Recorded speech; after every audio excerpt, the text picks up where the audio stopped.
엄마 나 결혼하려고. 결혼 누구랑? 너 남자친구 있었니? 아, 일부러 말 안 했어. 온내방네 다 떠들고 다니다가 나중에 헤어지면 그것만큼 골치 아픈 게 없거든. 아빠도 귀찮게 할 것 같고. 근데 만나다 보니까 괜찮을 것 같아서 결혼하려고 어제 프로포즈 받았어. 그랬구나. 그래도 나한테는 말해줬으면 좋았을 텐데. 옛날에는 비밀도 잘 말하고 그러더니. 그게 언제적이야. 어쨌든 조만간 같이 밥이나 먹어. 상견례 날짜는 우리가 정해서 보내둘 테니까 맞춰주면 좋겠어. 우리가 어지간히 바쁜 게 아니어서. 그래도 누구인지는 나한테 설명을 좀 해줘야 하지 않겠니? 뭔 설명이야. 나중에 만나면 어른이 알아서 알게 될 텐데 미리 다 알아봤자 따지기밖에 더해? 나랑 같은 약사야. 나이는 2살 연상. 어쨌든 아빠한테도 전해줘. 다시 연락할게. 이게 어떻게 된 일일까요? 지금 딸이 엄마에게 결혼한다는 내용을 통보하고 있는데요. 오늘은 자신과 남편을 인생에서 지워버린 자식들에게 사이다 복수를 한 최순자님의 사연입니다. 오늘은 어떤 내용의 이야기일지 바로 들어보도록 하겠습니다. 안녕하세요. 저는 경기도 남양주에서 살고 있는 최순자라고 합니다. 유튜브에서 많은 사연들을 들으며 위로를 얻고 있다가 저도 사연을 한번 보내볼까 해서 이렇게 글을 씁니다. 엄청나게 대단한 이야기는 아니지만 다른 사연들처럼 누군가에게는 위로가 되었으면 하네요. 자식이 뭐라고 이렇게 저를 웃고 울게 만드는지 참. 자식을 키워보신 분들이라면 어느 정도는 저의 이야기에 공감을 하실 거라 믿어요. 이 얘기는 자식이 저를 떠나고 제가 그 현실을 받아들이는 이야기예요. 사실 저도 아직 중생이기에 쓸쓸하고 아쉬운 마음이 드는 건 어쩔 수 없지만 제 주변에도 저와 비슷한 일을 겪은 사람들이 많은 걸 알고 그 분들과 이야기를 나누고 공감을 하니 비단 나에게만 벌어진 일은 아니구나라는 걸 깨닫고 위로받게 되었어요. 여러분도 제 이야기를 듣고 궁금하시거나 공감이 되시는 부분이 있다면 댓글에 적어주세요. 적어주시는 따뜻한 댓글들은 제 마음 속에 오랫동안 간직하겠습니다. 제가 글을 잘 쓰지 못해서 서론이 길었네요. 그럼 이야기 시작하겠습니다. 저에겐 비교적 최근에 생긴 버릇이 있습니다. 아침마다 창을 열고 아파트 현관 쪽을 멍하니 쳐다보는 거예요. 보고 있으면 아이들이 올 것만 같아서요. 그러면서 놀이터에서 노는 아이들을 보며 제 아이들의 어릴 적 모습을 상상하기도 해요. 하지만 결국 실망을 하고 창문을 닫은 뒤 일상을 시작하죠. 저는 제 인생의 후반부가 이렇게 외로울지는 젊었을 땐 상상하지 못했어요. 젊었을 때는 이런 생각을 하지 못할 정도로 바빴거든요. 자식 2명을 먹이고 키우는데 저와 남편은 온 청춘을 다 바쳤고 부유하진 않았지만 그래도 자식들 부족하지 않게 키웠어요. 물론 행복했습니다. 가끔씩은 너무 힘들어서 도망치고 싶을 때도 있었지만 자식들이 밥 잘 먹고 건강하게 자라는 모습을 보면서 마음을 다 잡았죠. 아이들은 지금 몰라볼 정도로 자랐지만 아직도 저에겐 아이 같습니다. 다들 그렇게 느끼실지 모르겠네요. 제가 주부였을 때는 아이들의 웃음을 먹고 자랐습니다. 언제까지나 함께 할 거라 생각했죠. 첫째 딸 수연이는 항상 당당하고 침착한 웃음이 가득한 아이였어요. 공부도 잘해서 반에서 항상 5등 안에는 들었어요. 둘째 아들 성재는 굉장히 장난꾸러기였어요. 공부하고는 거리가 멀었지만 친구들이 많았고 항상 친구들 사이에서 리더 역할을 했어요.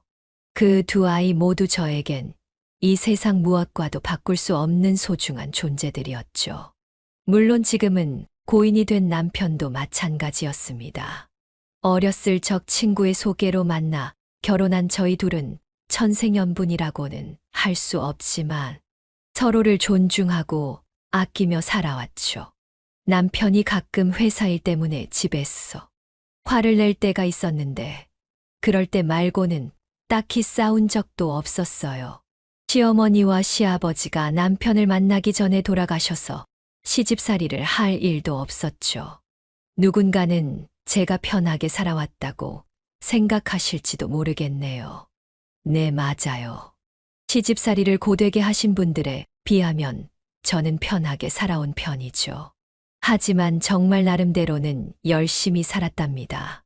어쨌든 남편과 가끔 다투었지만 시간이 지나면서 서로를 알고 이해해줬고 힘들 땐 가족 다 같이 단합하여 이겨내곤 했어요. 서로 이야기를 많이 했고 매일 한 번은 같이 아침을 먹은 게 많은 도움을 줬던 것 같아요. 남편의 항상 같은 레퍼토리에 지겨운 개그도 한 몫 했고요. 정말 미우나 고우나 가족은 가족이니까요. 뗄래야 뗄 수 없는 관계였죠. 첫째 딸 수연이가 고려대학교 약학대학에 붙었던 게 기억이 나네요. 유명한 대학교인데 거기다가 약학대라니. 그날은 정말 남편과 부둥켜 안아 하루 종일 기쁨의 눈물을 흘렸어요. 딸이 약사가 되다니 대단한 일이잖아요. 수연이가 코피 흘려가며 밤새 공부하던 모습들이 스쳐가면서 정말 내 딸이지만 누굴 닮았는지 너무 자랑스러웠어요. 저와 남편 모두 공부하는 인연이 없었거든요. 그 마음 다들 아시죠? 컴퓨터 앞에서 학교 홈페이지에 들어가 합격 확인을 할 때 그 떨림이요.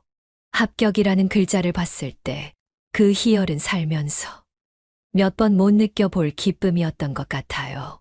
성재는 좋은 대학은 아니지만 경기권에 있는 대학교에 들어갔고 전공은 건축학과를 선택했어요.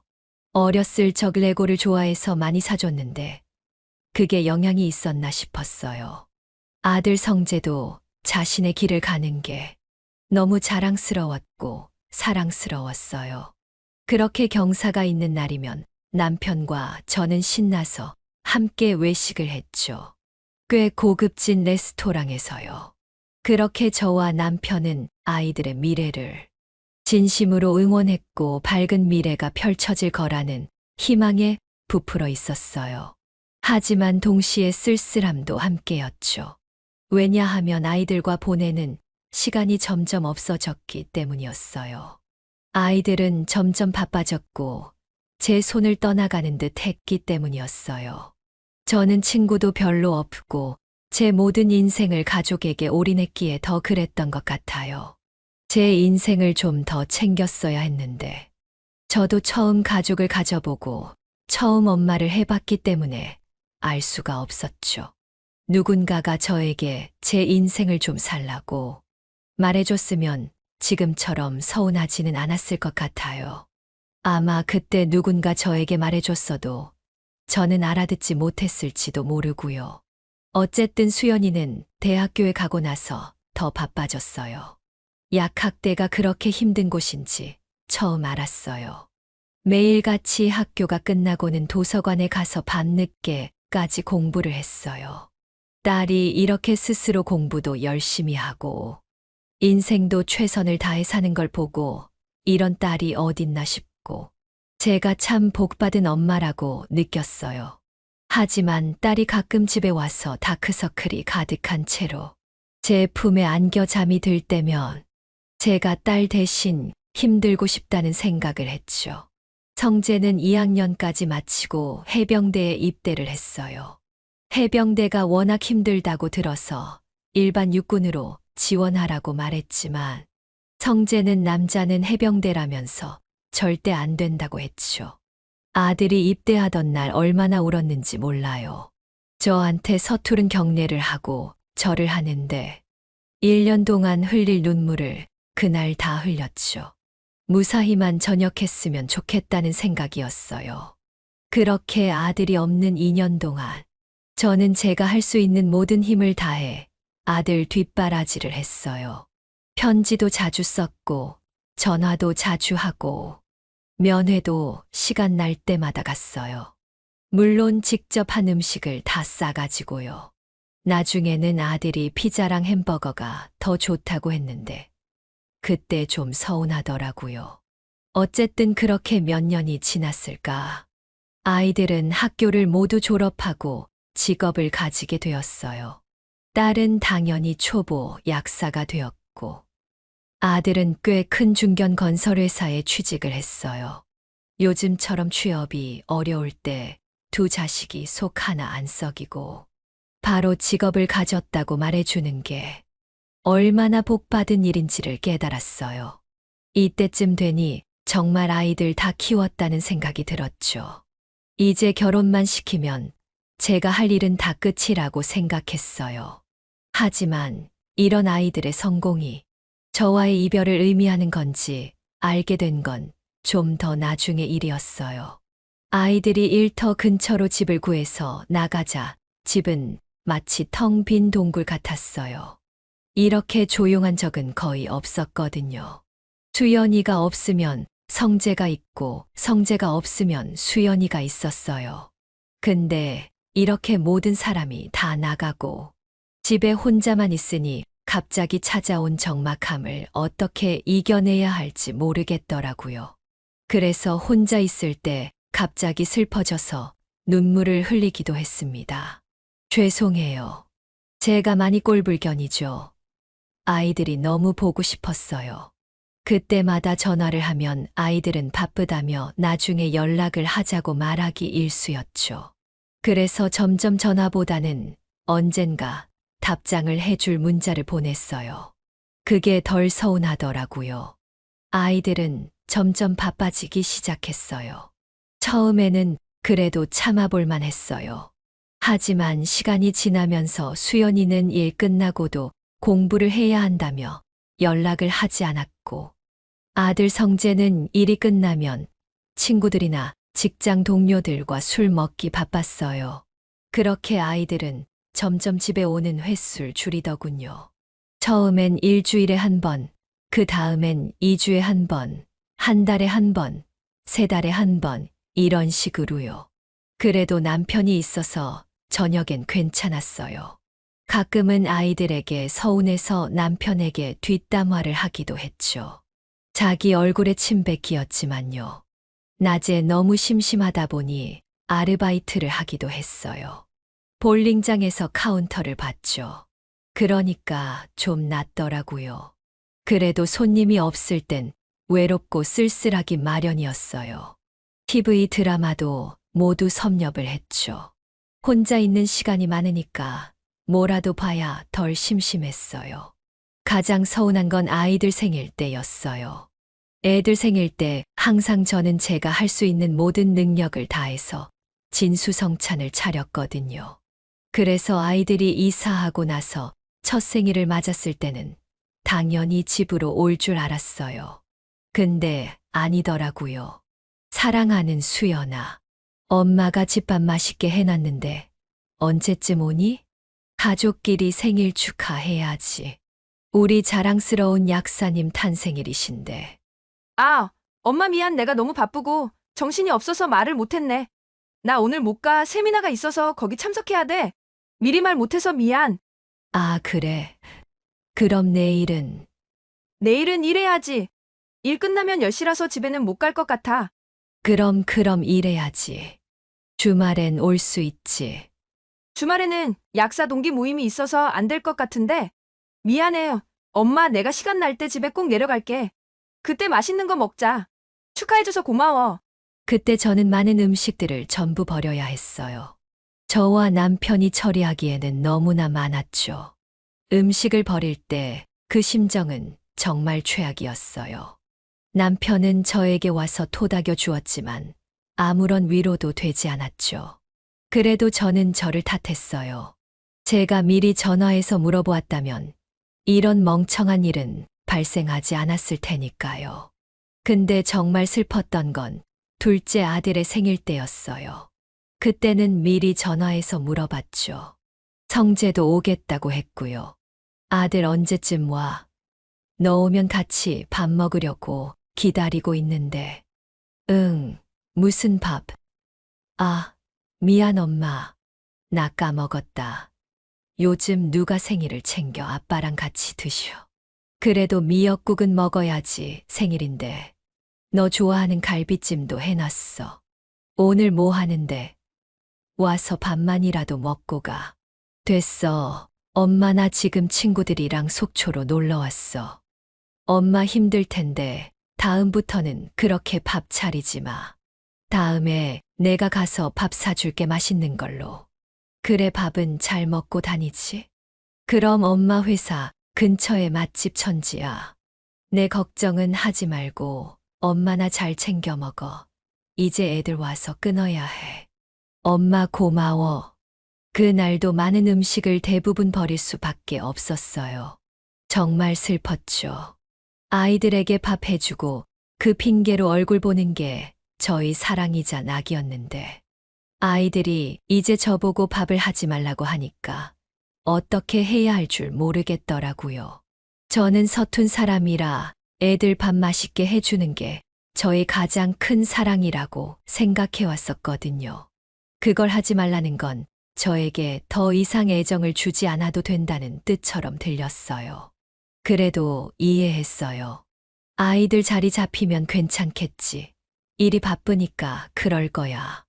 나중에 내 밥 먹고 싶다고 울고불고 해도 안 만들어줘야지. 라고 생각했어요. 하지만 시간이 지날수록 연락을 하는 시간도 집에 오는 시간도 점점 늦어졌죠. 3달에 한 번은 집에 오던 아이들이 이제 명절 때 그것도 하루만 집에 있다가 다시 돌아갔어요. 집이 불편했던 걸까요? 그리고 가끔은 해외 출장이다. 중요한 프로젝트가 있어서 못 간다라고 핑계를 대며 명절에도 오지 않았어요. 전화 통화나 짧은 문자에도 답이 없을 때면 그걸 기다리는 제가 참 비참했어요. 그것까지는 이해했는데 나중에 딸 친구 엄마에게 명절 때 애들끼리 여행을 갔다는 말을 듣고는 충격을 금치 못했죠. 저를 어떻게 생각하길래 이렇게 거짓말까지 해가며 집에 오지 않을까 하는 생각이 저를 지배했어요. 남편에게는 비밀로 했어요. 제가 사실을 말한다면 분명 아이들에게 전화를 해서 화를 냈을 거니까요. 그래도 부모 사는 게 다 똑같다고, 아이들이 뭘 하든 건강하게 잘 지내고만 있으면 된다고 계속 저에게 최면을 걸었어요. 부모 사랑은 주는 사랑이라고 받는 사랑이 아니라고 저에게 계속 되뇌었죠. 그래도 아이들 카톡 사진을 봤을 때, 친구들과 행복하게 웃고 있는 사진을 볼 때면 우리 가족 다 같이 행복했던 시절이 떠올라 눈물이 나곤 했죠. 더군다나 카카오톡 프로필에 가족 사진을 하는 건 저밖에 없었거든요. 제가 저를 최대한 조절해 보려 했지만 서운한 건 서운한 거였어요. 아이들이 이제 독립도 했고 지들 인생 지들이 사는 거라지만 가끔 부모 안부라도 좀 물어봐 줬으면 했어요. 마치 아이들이 저라는 존재를 인생에서 지운 것처럼 느껴졌죠. 그렇게 세월이 오래 흘렀습니다. 수연이는 자기 약국을 따로 차렸고 성재는 어느새 과장을 달았죠. 두 자식 모두 힘든 사회를 자기 힘으로 버티고 이겨내는 모습을 보니 그래도 괜찮았어요. 저는 엄마니까요. 주변에서는 저보고 부럽다는 말을 많이 했어요. 자식들이 어쩜 저렇게 잘 컸냐면서요. 그럴 때마다 저는 웃으면서 대답을 했지만 한편으로는 현실과 다른 자식들의 모습에 쓸쓸한 마음이 들었어요. 오히려 애들이 속을 좀 썩여도 저에게 의지를 했으면 하는 바람이었어요. 그렇게 아이들이 점점 바빠지면서 우리는 이제 안부를 묻지도 않는 사이가 되어버렸죠. 끈끈한 가족에서 그저 그런 관계로 전락해버린 것 같았어요. 연락도 6개월에 한 번 정도 했고 통화도 거의 필요한 말만 하고 끊게 되었어요. 제가 전화를 하면 아이들은 기뻐하기보다는 귀찮아했죠. 수연아 밥은 잘 먹고 있어. 약국은 어때? 자리는 좀 잡았니? 딸이 약국을 열었는데 엄마가 가보질 못했네. 미안하다. 엄마 무슨 일이야? 나 바빠 할 말 있어? 아니, 그냥 오랜만에 너 보고 싶어서 연락했지. 그냥 어떻게 지내나 하고. 뭘 어떻게 지내? 그냥 일하고 집 반복이지. 거기다가 뭔 세미나가 그렇게 많은지 계속 참석해야 하고 신약들도 많이 나와서 매번 공부해야 돼. 내 인생에서 이놈의 공부는 언제 끝날는지. 어쨌든 할 말 없으면 나 일해야 하니까 끊어. 내가 나중에 연락할게. 수연이는 제 전화를 받으면 신경질부터 내기 일쑤였습니다. 성재도 다르지 않았죠. 심하면 더 심했지 덜하진 않았어요. 아들 왜 이렇게 연락이 뜸해. 얼굴 다 까먹겠다. 엄마 나 이번에 차장 승진 건 때문에 바쁜 거 몰라? 저번에도 말했잖아. 아, 참 그랬지. 내가 나이가 드니까 계속 까먹는다. 김치 다 먹었지. 좀 보내줄까? 아냐. 저번에 준 것도 다 못 먹었어. 보내지 마. 나 이제 들어가 봐야 하는데. 응, 그래 얼른 들어가 봐. 방해해서 미안하다. 응. 엄마, 내가 나중에 연락할게. 하지만 수연이와 성재 모두 연락이 없었죠. 명절에 볼 수 있으면 다행인 정도였으니까요. 그러던 어느 날 딸 수연이에게서 전화가 왔어요. 오랜만에 오는 전화라 가슴이 떨렸죠. 근데 그 전화는 너무나 황당한 전화였어요. 갑자기 결혼을 한다고 하지 뭐예요? 엄마, 나 결혼하려고. 결혼 누구랑? 너 남자친구 있었니? 아, 일부러 말 안 했어. 온내방네 다 떠들고 다니다가 나중에 헤어지면 그것만큼 골치 아픈 게 없거든. 아빠도 귀찮게 할 것 같고. 근데 만나다 보니까 괜찮을 것 같아서 결혼하려고 어제 프로포즈 받았어. 그랬구나. 그래도 나한테는 말해줬으면 좋았을 텐데. 옛날에는 비밀도 잘 말하고 그러더니. 그게 언제적이야. 어쨌든 조만간 같이 밥이나 먹어. 상견례 날짜는 우리가 정해서 보내둘 테니까 맞춰주면 좋겠어. 우리가 어지간히 바쁜 게 아니어서. 그래도 누구인지는 나한테 설명을 좀 해줘야 하지 않겠니? 뭔 설명이야. 나중에 만나면 어련히 알아서 알게 될 텐데 미리 다 알아봤자 따지기밖에 더해? 나랑 같은 약사야. 나이는 2살 연상. 어쨌든 아빠한테도 전해줘. 다시 연락할게. 순식간에 끝난 전화는 저를 너무 당황하게 만들었어요. 저는 수연이가 연애하는 줄도 몰랐거든요. 너무 연애 안 하는 것 아닌가 걱정을 했었는데 애 스트레스 받을까봐 말도 못 꺼냈었어요. 저는 애써 밝은 느낌으로 축하한다고 말해줬어요. 하지만 서운한 건 어쩔 수 없었죠. 그렇게 순식간에 상견례를 하고 곧바로 결혼식을 올렸어요. 왜 이렇게 빠르게 진행했나 싶었는데 알고 보니 딸이 임신을 했었더라고요. 속도 위반이었죠. 그것까지는 괜찮은데 그것마저 저에게 비밀로 했다는 게 정말로 서운했어요. 하지만 저는 말도 잘 못하고 딸은 논리적인 데다가 항상 이유가 있었기에 말을 안 꺼내는 게 현명했어요. 더군다나 딸이 저와 남편에게 관심을 가진 건 결혼식 때가 마지막이었어요. 그 이후에는 더욱더 연락을 하지 않았죠. 마치 저와 남편은 버려진 것만 같았어요. 사위도 저희 딸에게 꽉 잡혀서 사나 본지 따로 연락을 하지 않았죠. 그 전에 봤을 때는 싹싹해서 자주 찾아올 것처럼 말하더니만 역시나 그러지 않았죠. 제가 한 번은 서운함에 눈물이 났어요. 그러자 남편은 저를 꼭 안아주었죠. 저에겐 남편이 유일한 안식처였어요. 딸이 그렇게 떠나고 나서 저는 이제 남이 되어버린 듯한 딸을 생각하며 왜 이렇게 된 건지 스스로 묻기 시작했어요. 제가 무슨 잘못을 했는지 몇 날 며칠을 생각했죠. 하지만 답은 나오지 않았어요. 저는 아이들을 사랑하고 잘 해준 기억밖에 없었거든요. 그런 모습을 오랫동안 지켜보던 남편은 말하더군요. 여보, 당신 상심이 큰 거 알아. 하지만 생각해봐. 우리도 어렸을 때 부모님 속 많이 썩였잖아. 그렇게 생각하면 우리 아이들은 정말 잘 자랐어. 그걸로 만족하자고. 우리는 이제 슬슬 자식들 곁을 떠나야 할 때가 온 것 같아. 너무 바라지 말고 이제라도 우리 인생 살자고. 그렇게 말해줘서 고마워요, 여보. 그래도 서운한 건 어쩔 수 없네요. 이제라도 저희 인생 살아요. 그래, 나 정년 퇴직하면 전국 방방곡곡 여행도 다니고, 더 나이 들어선 집 팔고 실버타운이나 들어가자고. 애들에게 패 끼치는 부모가 최악이야. 그럼요, 저도 동감이에요. 그렇게 자식부터 생각하는 남편의 다정한 말에 힘든 생활을 버틸 수 있었어요. 그렇게 마음을 다 잡은 지 얼마 안 됐을 때 아들 성재에게 연락이 왔어요. 너무나도 기뻐서 급하게 전화를 받았죠. 하지만 수연이 때보다 더 충격적인 이야기를 들었어요. 엄마, 나야. 그래, 성재야, 무슨 일이니? 김치 다 떨어졌어. 아니, 그런 거 아니고 나 할 말이 있었어. 엄마, 나 결혼해야 할 것 같아. 뭐? 결혼해야 할 것 같다니. 그게 무슨 소리야? 누구랑 하는데? 똑바로 말해봐.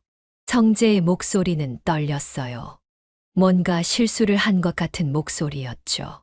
알고 보니 같은 회사 여직원이라 술을 마시다가 실수를 했나 보더라고요. 둘이 사귀는 사이도 아니었고 어쩌다 보니 여직원이 임신을 했다고 하더라고요. 성재는 자책을 했어요. 술을 마신 것 같았죠. 저는 가슴이 찢어질 듯 아팠지만 그래도 아들을 위해 마음을 다 잡았어요. 아들, 난 괜찮아, 같이 그 애를 만나보자. 그 애는 뭐라고 해? 책임지라고 하지 뭐라고 그래. 낙태하라고 말했는데 애 그냥 낳겠대. 나 어떻게 해야 해, 엄마?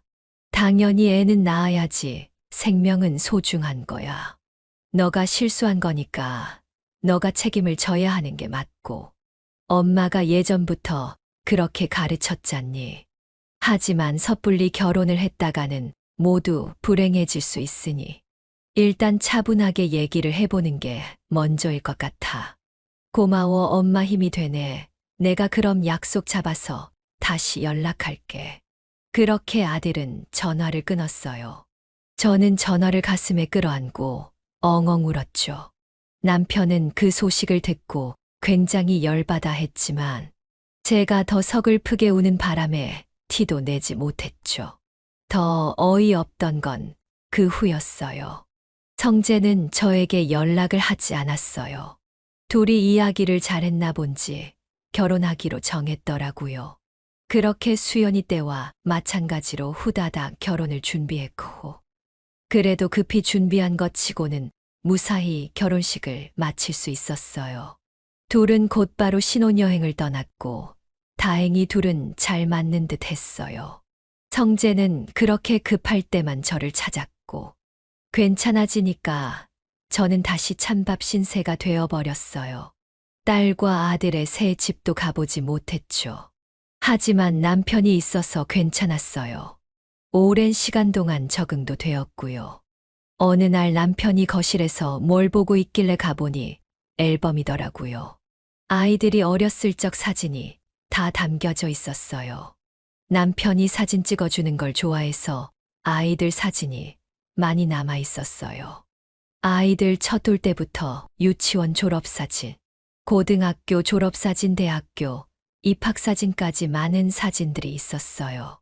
어렸을 적 애들이 저에게 남긴 편지도 있더군요. 엄마, 아빠 사랑해요. 저희가 커서 꼭 효도할게요 라는 내용이었어요. 어버이날 때 쓴 편지였어요. 이 말을 수연이와 성재가 기억할까 라는 생각이 들었어요. 많은 게 필요한 게 아닌데, 그냥 따뜻한 안부전화 한 통화면 바랄 게 없는데, 제가 너무 큰 걸 바라는 건 아니라고 생각했어요. 아이들은 자기 가정이 생긴 후 자기들끼리만 여행을 가고 저와 남편을 데리고는 한 번도 가지 않았죠. 주변 사람들은 자식들과 함께 여행 간 이야기를 저에게 해주었어요. 저는 그럴 때마다 가슴이 아팠죠. 남편과 결혼 기념일 때도 아무도 연락하지 않았어요. 남편은 그냥 두라고 했죠. 정말 그날은 제가 화를 잘 내는 성격이었으면 좋겠다고 생각했어요. 결국 남편과 집에서 단둘이 쓸쓸하게 보낼 수밖에 없었죠. 나중에 알게 된 사실인데 그날 가족끼리 여행을 갔더군요. 그것도 해외 여행으로요.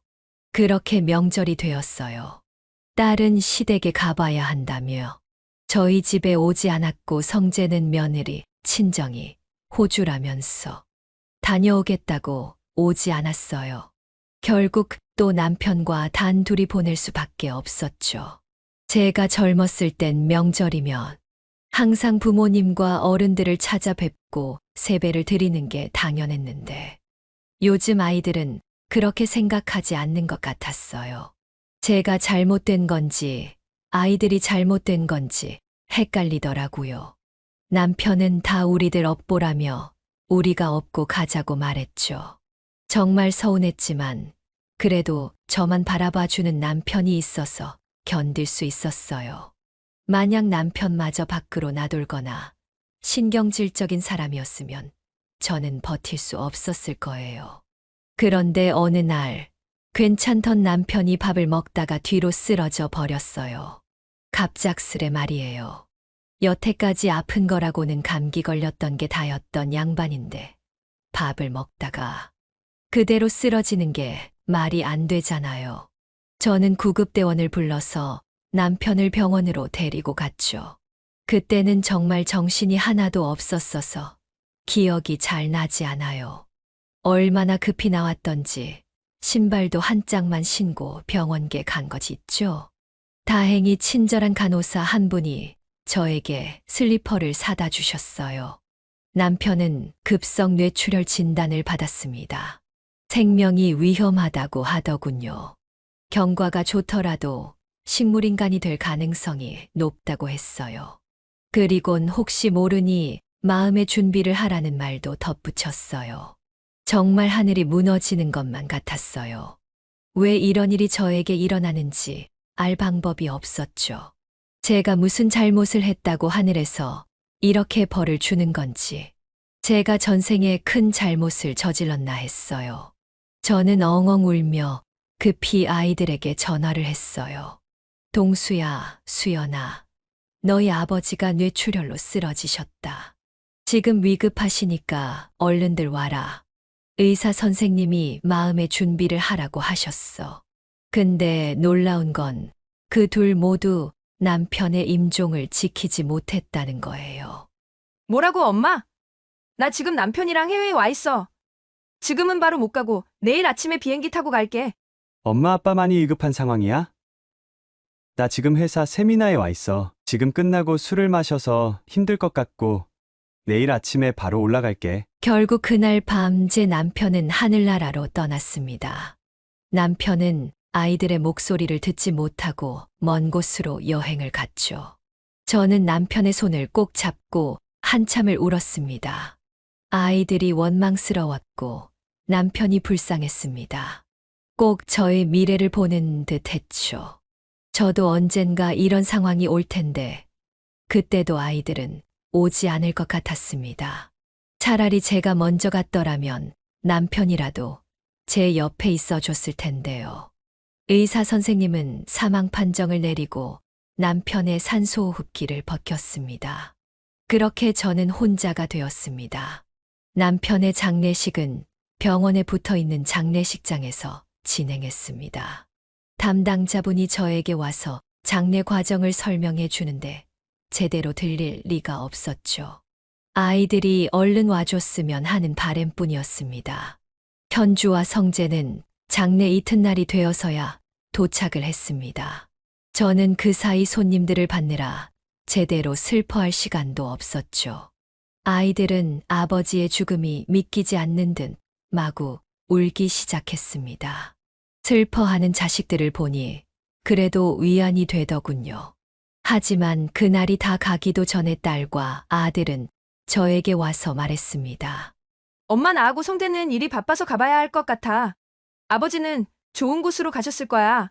아버지도 내가 열심히 일하는 모습을 보고 싶어 하실 거니까 분명 이해해 주실 거야. 내가 일만 정리하고 다시 연락하게. 장례식 일은 엄마가 하지 말고 아주머니들 시켜. 저는 더 이상 말할 힘도 없더군요.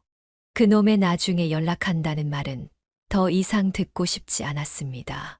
그래서 저는 그냥 웃으며 자식들을 보내주었습니다. 그렇게 보내고 새벽에 남편의 영정사진 앞에서 또다시 한참을 울었습니다. 남편이 없다는 게 실감이 났습니다. 더 이상 제가 안길 품이 없다는 게 새삼 이렇게 슬픈 것인지 몰랐거든요. 그렇게 며칠이 지나고 남편의 후배에게서 전화가 왔습니다. 남편의 후배는 변호사였습니다. 남편의 재산 문제 때문에 연락이 온 것이었죠. 후배의 말로는 남편이 모아둔 금액이 꽤 되고 그 돈을 자식들에게 나눠주는 권한을 저에게 넘겼다고 했습니다. 남편은 저에게 말도 하지 않고 착실히 돈을 모아두었습니다. 아마 자식들에게 조금이라도 도움을 주려고 했던 거겠죠. 너무나 슬펐습니다. 이렇게 죽을 때까지 자식들만 생각하는 아버지 장례식에 제대로 참여하지 않은 자식들이 미웠습니다. 하지만 어쩌겠어요. 미워도 제 자식들인걸요. 한동안은 제 마음의 상처를 치유하는 기간이었습니다. 주변 이웃의 도움으로 산을 많이 타고 뜨개질 공방에서 뜨개질을 배우기도 했죠. 점점 마음은 괜찮아졌지만 그래도 혼자 집에서 있는 건 적응이 안 되더라고요. 그렇게 1년이 지나 저희 생일이 되었습니다. 벌써 제 나이 7순이었죠. 환갑 때는 남편이 요즘 환갑잔치는 안 하고 7순부터 한다고 해서 단둘이 같이 외식을 했던 게 전부였습니다. 저는 아이들을 많이 포기한 상태였지만 그래도 기대를 했습니다. 남편이 작년 생일에 사준 이쁜 옷을 입었죠. 아침 일찍 일어나 씻고 화장도 했어요. 화장대 거울을 보니 이쁜 할머니가 있더라고요. 그래서 거울에 비친 이쁜 할머니에게 저는 말했죠. 순자야, 너는 세상에서 가장 소중한 사람이야. 태어나줘서 고마워. 이 말을 하니 눈물이 날 것 같았어요. 남편이 매번 생일 때마다 저에게 해주던 말이었기 때문이었습니다. 그렇게 혼자 아침 식사를 하고 나서는 기다림의 연속이었어요. 계속해서 창밖을 보았고 휴대폰을 확인했습니다. 많은 것을 바라는 건 아니었어요. 축하 전화 한 통, 밥 한 끼. 그것도 아니라면 문자 한 통이어도 충분했어요. 그들이 저희 생일을 잊지 않았으면 하는 바람 하나뿐이었습니다.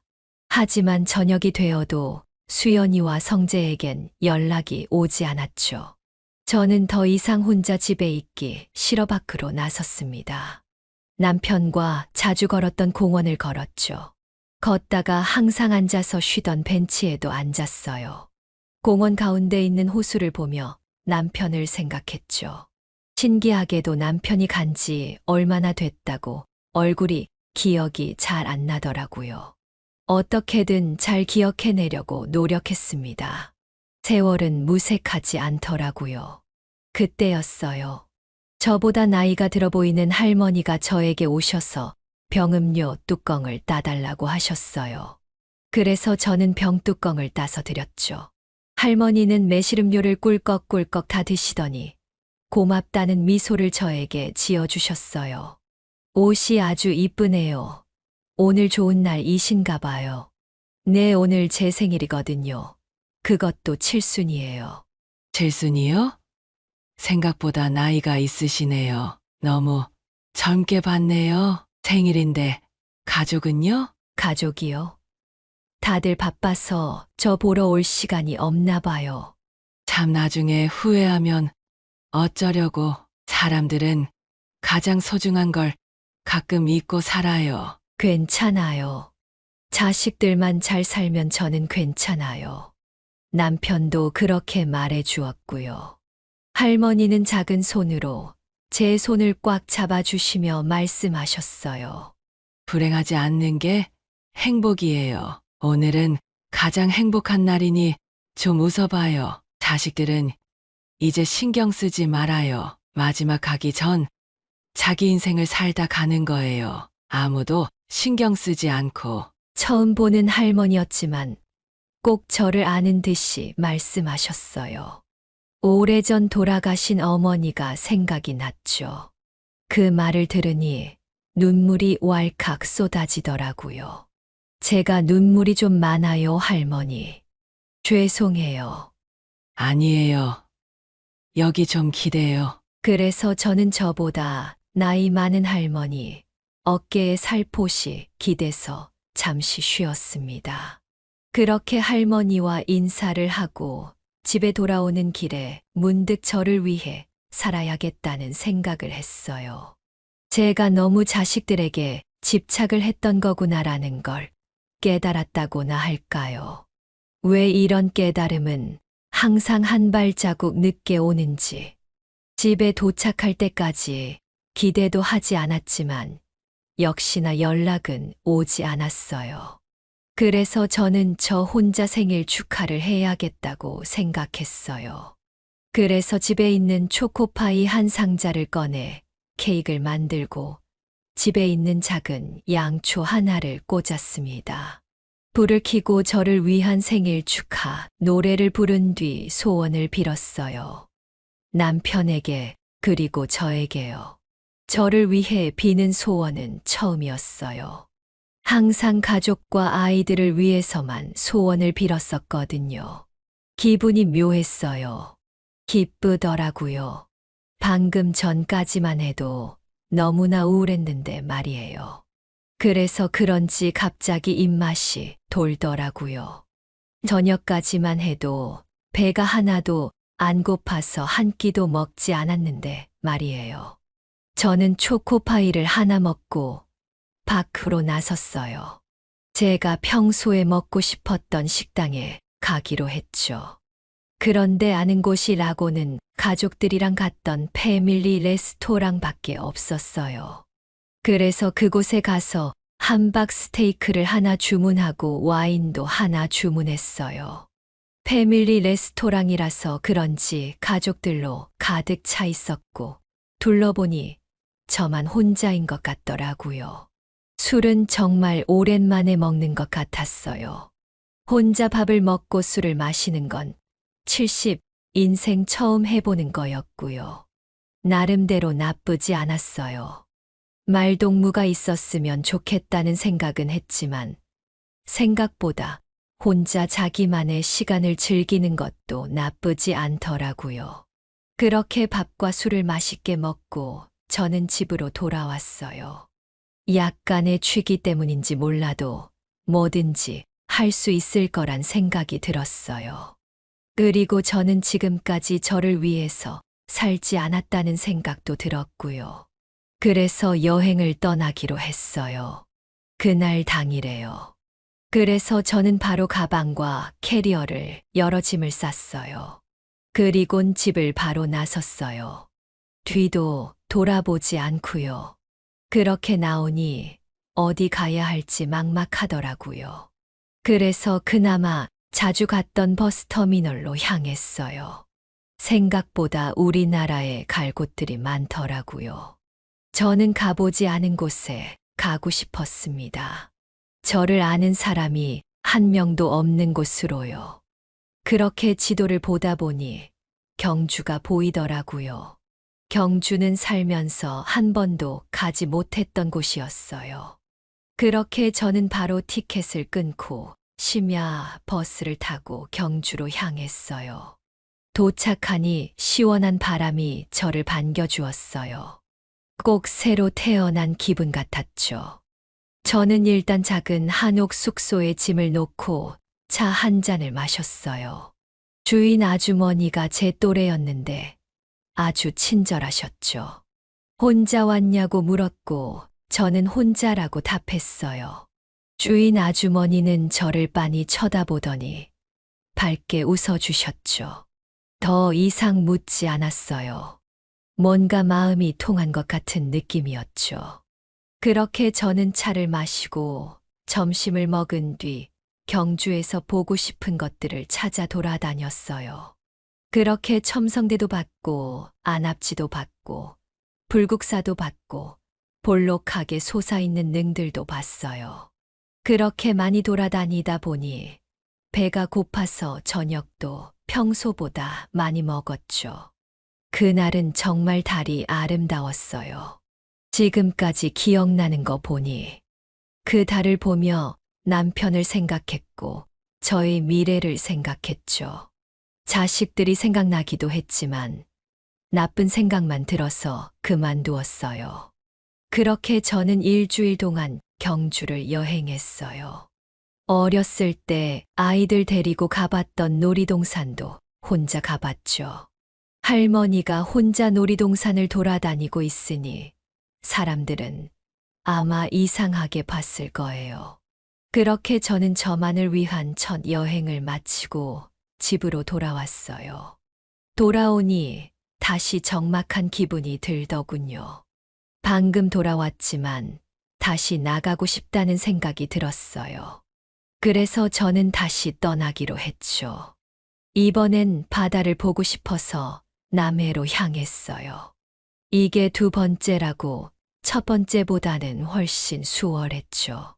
저는 가서 바다가 보이는 작은 민박집에서 일주일간 지냈어요. 바다를 원 없이 봤고 제가 좋아하는 시금치도 많이 먹었어요. 제가 갔을 땐 가을이라 벚꽃이 없었지만 봄에는 벚꽃도 많이 핀다고 하더라고요. 봄에 꼭 다시 와야겠다는 생각을 했습니다. 그렇게 저는 일주일 동안 저를 다시 되돌아봤어요. 제 인생에 실수는 없나 하고요. 그렇게 생각하니 저의 실수는 제가 너무 저를 소홀하게 생각했다는 것밖에 없더라고요. 이제 제 삶을 살 차례였어요. 그래서 저는 홀로 여행을 하며 살아야겠다고 생각했어요. 두 번의 여행이 저에게 너무나 즐거웠고 새로운 시야를 가지게 해주었기 때문이었어요. 언젠가 지겨워질 수도 있겠지만 그건 그때 가서 생각하기로 했죠. 벌써 아이들이 연락하지 않은 지 1년이 다 되어 갔어요. 손주들이 보고 싶을 때면 아이들 카카오톡 프로필에 들어가 보는 걸로 만족했죠. 그러던 어느 날이었어요. 제천이라는 곳을 여행을 하던 중이었는데 부재중 통화가 와 있는 거예요. 그것도 10통이 나요. 제가 여행을 다니고 나서는 휴대폰을 잘 보지 않았거든요. 누구한테 전화가 왔는지 보니 첫째 딸 수연이와 둘째 아들 성재였어요. 원래였으면 무척이나 기뻤을 텐데 이번엔 그렇지 않았어요.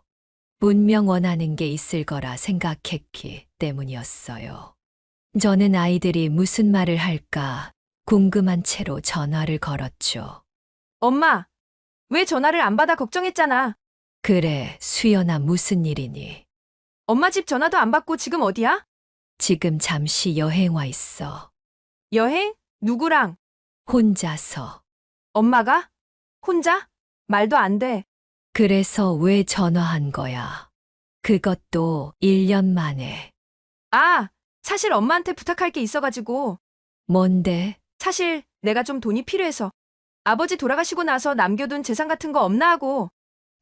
있지. 정말? 다행이다. 나 돈이 급히 필요했었거든. 얼마나 있어? 있는데 너에겐 줄 수 없다. 뭐? 엄마 그게 무슨 소리야? 장난하지 마. 나 진짜 급하다고. 너가 급하고 말고는 네 사정이지. 나나 네 아버지 급할 땐 너도 사정 안 봐줬잖니. 돈을 가지고 싶으면 내가 죽으면 가져가라. 그때쯤이면 남아있을지 모르겠지만 말야. 엄마, 무슨 말을 그렇게 해? 끊는다. 연락하지 말거라. 휴대폰 잘 안 보니까. 그렇게 저는 전화를 끊었어요. 아이에게 그렇게 모질게 말한 건 처음이었죠. 아이가 힘들 때 그렇게 말하니 가슴이 무거웠지만 그래도 후련했어요. 그래서 그런지 웃음이 나왔죠. 한참을 마루에 앉아 웃었던 것 같아요. 저 참 나쁜 엄마죠. 그리곤 바로 성재에게도 전화를 걸었어요. 엄마, 나 돈 좀 빌려줘. 무슨 돈? 아버지 재산 있잖아. 내가 급히 필요할 때가 있어서 그래. 이번 일만 처리하면 금방 다시 갚을게. 아버지 재산은 다 나한테 있어. 아버지가 날 위해서 남겨둔 돈이야. 너를 위한 돈이 아니란다. 너한테 돈을 빌려주고 나면 그때만 고맙다고 하고서는 나중엔 연락을 끊겠지. 돈도 안 갚고 말이야. 엄마, 내가 엄마한테 거짓말하는 거 봤어? 왜 그래 도대체? 엄마 이상해진 것 같아. 맞다. 나 이상해진 거 맞아. 이렇게 된 이유는 누구한테 있을지 잘 생각해 보렴. 1년 만에 전화해서 부모에게 돈 빌려달라고 하는 건 이상하지 않은 거니? 하여튼 너네 누나한테도 말했으니 조만간은 연락하지 말아라. 연락해도 받지 않을 거야. 나 그리고 지금 여행 중이니 집에 가도 소용 없을 거다. 돈은 나 죽고 너네 원하는 만큼 다 가져가라. 저는 그렇게 성재의 전화도 끊어버렸죠. 정말 이 통쾌한 기분은 살다 처음 느꼈어요. 저는 그날 밤 별을 보며 남편에게 기도를 했죠.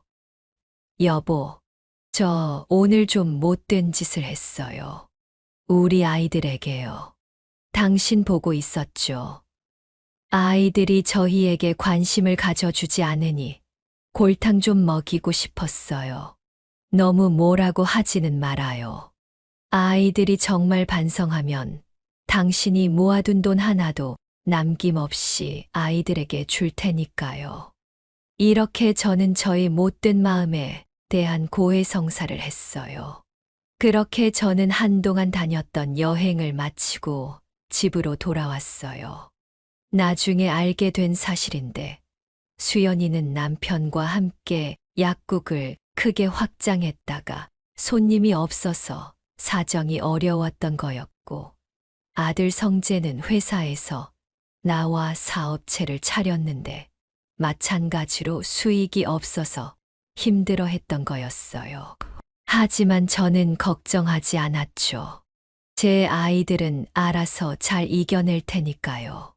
오랜만에 온 집은 여전히 적막했어요. 오랫동안 집을 비워둬서 그런지 집은 엉망이었어요. 바닥은 냉골이었죠. 그래서 보일러부터 켜고 집을 청소했어요. 마치 그 집이 예전에 저를 보는 듯 했거든요. 가만히 내두면 더 엉망이 되었을 거예요.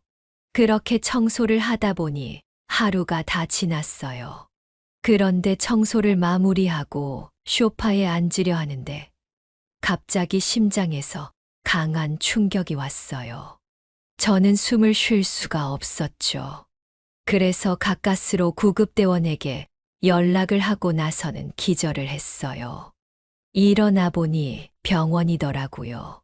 눈앞에는 의사 선생님과 수연이 그리고 성재가 있었어요. 깨어났다. 엄마가 깨어났어. 엄마, 내 목소리 들려? 괜찮아? 엄마 그러니까 왜 무리를 해? 나이 들어서 집에서 쉬면 편할걸. 엄마 어떻게 되는지 알고 얼마나 걱정했는지 알아? 자초지종을 들어보니 저는 신부전증 때문에 쓰러진 거였고 병원에서는 제 휴대폰에 있는 자식들에게 전화를 한 거였죠. 그렇게 원망했던 자식들인데 이렇게라도 얼굴을 볼 수 있어서 좋더군요. 아이들의 표정은 정말 겁에 질려서 눈물을 흘릴 것 같은 표정이었어요. 적어도 제가 보기엔 거짓된 표정은 아니었죠. 저는 아이들에게 웃음을 지어주었어요. 엄마 미안해. 내가 다 잘못했어. 엄마, 나도 나 돈 필요 없어. 내가 소중한 걸 잊고 살았나 봐. 이제 진짜 효도할게. 엄마 그러니까 아프지 마. 우리 아직 엄마한테 효도라곤 시작도 안 했단 말이야. 그래, 애들아, 고맙다. 하지만 애써 그러지 않아도 돼. 아버지 돈은 한 푼도 쓰지 않고 가지고 있단다. 너희가 다 가져가거라. 엄마, 진짜 아니야. 나 돈 필요 없어. 엄마 행복해지는데 다 써도 돼. 정말 준다고 해도 안 받을 거야. 아이들은 진심인 것처럼 보였죠. 아빠도 그렇게 죽고 저도 따라서 죽을 것 같다고 생각하니 겁이 났나 봐요. 그렇게 저는 퇴원을 했고 아이들이 거부하는데도 돈을 다 주었죠. 그래도 저에겐 남편과 살던 집이 있고 돈도 어느 정도 있어서 괜찮았어요. 아이들은 그때부터 한 달마다 저에게 안부 전화를 걸었죠. 손주와 사위, 며느리를 데리고 3달에 한 번씩은 온답니다. 그래서 무척 좋지만 저의 마음가짐은 이전과 완전히 달라졌어요. 애들이 더 이상 오지 않는다고 해도 저는 괜찮을 것 같거든요. 다시 여행을 떠나면 되니까요. 내일도 애들이 오기로 했어요. 손주들이 못 본 사이 금방 커버렸어. 요즘엔 남편처럼 사진을 자주 찍어 놓으려고 해요.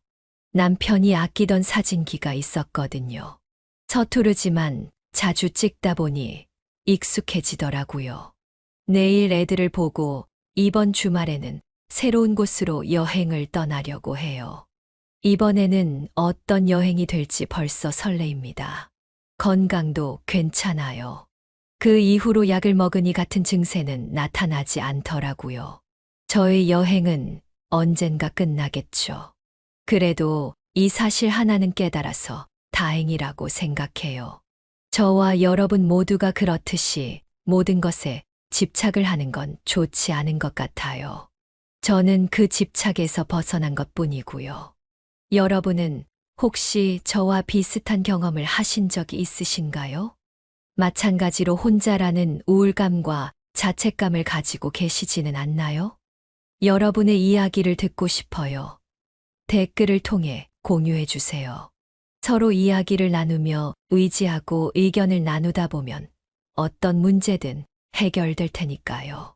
그럼 다들 자신만의 인생을 위해 한 발자국 디뎌보아요. 제 이야기는 여기까지입니다. 지금까지 긴 이야기 들어주셔서 감사합니다. 네, 오늘 이야기는 어떠셨나요? 오늘 이야기를 듣고 어떻게 생각하시는지 어머님, 아버님의 생각을 댓글로 공유해주세요. 저는 또 다른 사연으로 찾아뵙겠습니다. 좋아요, 구독, 알람 설정을 통해 앞으로도 따뜻한 정을 나눌 수 있게 함께 해주세요. 어머님, 아버님의 삶의 지혜와 경험을 나눌 수 있는 통로가 되겠습니다. 오늘도 인생을 바꾸는 관점을 통해 사연을 들어주셔서 감사합니다.